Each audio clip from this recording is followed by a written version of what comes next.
everyone. So I'm going to sort of completely switch gears. So I'm a master's student at Johns Hopkins studying bioinformatics, and I also work at Jet Propulsion Lab under the Planetary Protection Group. And today I'm sort of not going to talk about either of those things. So we're going to talk about the organic detection in evaporite minerals and what that tells us about our search for biosignatures on Mars. So sort of the purpose, to track the microbiological changes that occur when going from an active biological system into these evaporite minerals prior to, during, and after evaporite formation. So the methods we employed, so we extracted DNA from multiple samples and developed in-house validation techniques to confirm the extraction from hypersaline fluids. As some of you may know, this might be difficult due to inhibitors that are present within the fluids and the minerals. We also utilized Raman data sets to compare the active biological information into the evaporite minerals and what we're detecting there. So sort of the goals, we want to quantify the preservation potential when going from an active system into evaporite minerals, which may support active biological life or may sort of form dormant versions of the microorganisms that are present. We also wanted to compare the sensitivity of these biosignatures and comparing multiple detection techniques within modern evaporites and what that looks like across a larger time scale. So the three main questions that we looked at: what would be the threshold of detection for both the biosignatures, what the preservation looks like, and what that looks like over a larger geological timescale. So how much biology would you need in the active system to constitute a viable and detectable signal within the evaporite minerals?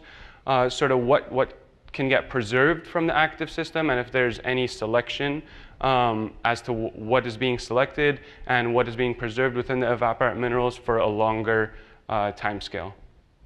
So the motivation behind this study, this is CRISM data from the Mars Reconnaissance orbiter, which is an orbiter on Mars that got there in 2006.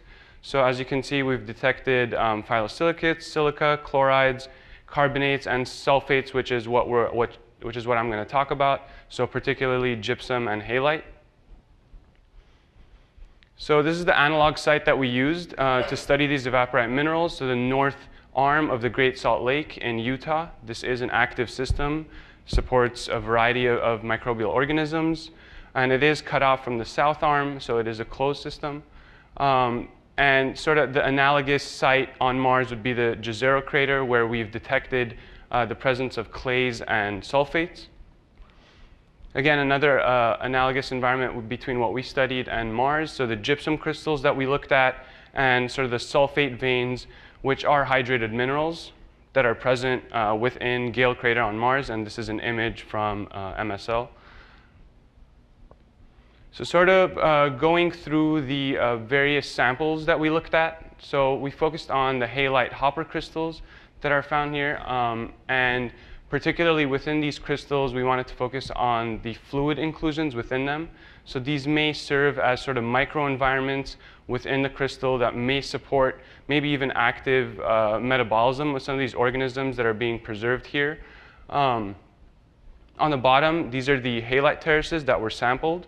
So on the top, you can see a much clearer white in comparison to the bottom that has sort of a pinkish color to it. So the top, we believe, I mean, you have the same sort of biology that's present within these two. However, the top is being irradiated by UV radiation, and we believe that pigmentation loss is due to that. Although you can't see it in this image, but underneath these pink crystal or the pink halite terrace, there is sort of a pool of the lake water that is providing continual inputs into the formation of these evaporites. So sort of looking at the microbiology that's present within the liquid and what we can extract from the evaporites can tell us what is being preserved. The gypsum crystals on the right, we also extracted DNA from these. And again, similar to the halite hopper crystals, we wanted to understand whether those clays, which are being entombed within the gypsum crystals, again, provide a sort of safe haven for the microbial life that's being preserved within these, as well as the potential biosignatures. And then comparing that within the unfiltered lake water as well as the environmental controls. So the unfiltered lake water is home to active life. And so looking at the sort of diversity and abundance that's present there in comparison to the crystals will allow us to understand what that preservation potential looks like. The environmental controls sort of served as a baseline to understand whether or not any of the surrounding sediment that's within the vicinity of these crystals had any inputs in terms of the microbial life that we're detecting. So this is an overall map of sort of some of the most relevant biomolecules that we've looked at. So DNA, of course, provides the most relevant information. You can extract out the resistances that are present within these microorganisms, their metabolic pathways. You can get down to species, even strain level information. However, it is fairly a short-lived molecule in comparison to some of these others. Proteins, which would be the active workers of the cell, although they do provide relevant information, it is quite difficult to extract them and sort of relate them back to what species they came from within a mixed environmental sample. Similar to lipids, where you have that limitation. However, these are viable over a larger geological timescale. And then the total organic carbon, which is the longest lived, and sort of comparing that as a robust biosignature back to DNA, which would be our more relevant and highest resolution. So this is some of the preliminary data. So we did extract DNA from these samples, and we have sent them for sequencing to look at sort of the microbiome that's present across. But we were able to extract DNA from all the samples. So one thing to note is that this gypsum, both the clay and non-clay, so we were able to target and take a core of just the clay and compare that back to the gypsum portions that didn't have that sediment entombed within them. They do have much more DNA in comparison to some of these other samples, including the active system. And this is normalized down to like per gram or per ml of the material that we extracted from. So although we know there's life here, this is sort of a much more concentrated version of that lake water. When you compare that to the sediment that's present, the sediment is much more abundant in microbial life, and that makes sense because soil houses a great diversity of microbes. And so understanding the microbial abundance present here, we are able to track and parse out whether these had any inputs into the formation of the minerals and whether there's any crosstalk across. This is sort of the merged data of our various sample categories. So we did sample multiple sites and replicates within those sites. So you are, again, able to see that the lake water, in comparison to the gypsum, we're able to get much more DNA, and environmental controls are still way above the evaporites. This is some of the preliminary Raman data we looked at. So the main thing to note here is that the reference halobacteria that we used, this was a pure culture. We did get similar peaks within that in comparison to the mixed environmental samples, which tells us whatever we're detecting is sort of ubiquitously found across various different species, because these may house multiple different species, and this is a pure culture. And we sort of trace that back to beta-carotene, which was mentioned as something that comes up within Raman data. It's a carotenoid that some of these extremophilic organisms produce. So in conclusion, these evaporite minerals, halite and gypsum, do absolutely retain and preserve some of the biological material that's present within the lake system. And in particular, we wanted to focus on the fluid inclusions within the halite and the clay within the gypsum to see whether or not those have any selection as to what is being preserved within them. On the right, you see an image of using an Ftir spectrometer, and this is sort of the heat map that's overlaid onto the gypsum fluid inclusion, which is here. And this is sort of what the clay looks like that's entombed within the gypsum.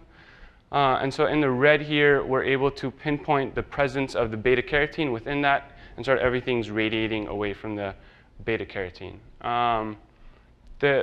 So the Raman signature peaks from the halobacteria in comparison to the mixed environmental samples, where you have multiple organisms present, do lead us to believe that we are detecting beta carotene within the environmental samples, and this could be a diagnostic peak that could be used as a biosignature in the future. And we may be able to use, or this may be parsed out, and quantitative data could be used within the Raman signatures to understand the abundance of the beta carotene and trace that back to sort of what we're seeing from the microbiome data. And similarly, same Raman, so we're looking at the fluid inclusions again and pinpointing the presence of beta carotene. These are the trona crystals that we looked at, and these are halite hopper crystals within, so this is about a micron scale. This is a submicron using, again, FTIR imaging and looking at the fluid inclusions within these, as well as the halite hopper crystals. And that's it.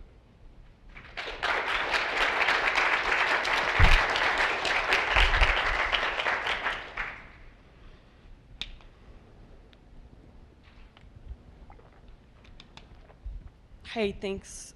Great talk. I have one comment. They actually opened up the north arm of the Salt Lake now.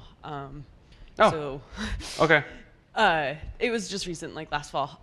But I was also wondering, you might have grazed by this. Were you extracting DNA from your fluid inclusions to try to get microbial life inside of that fluid inclusion? Yeah, so the clays and the non-clays, we were able to separate those and understand that differently, but the fluid inclusions within the halite is sort of something we're still developing as to how we can separate the fluid inclusions, look at that separately from the halite crystals. So we weren't able to do that. Okay, so you haven't found a way to sterilize the outside? And Yeah, exactly. Okay, Yeah. Thank you. Yep. Do we have any other questions?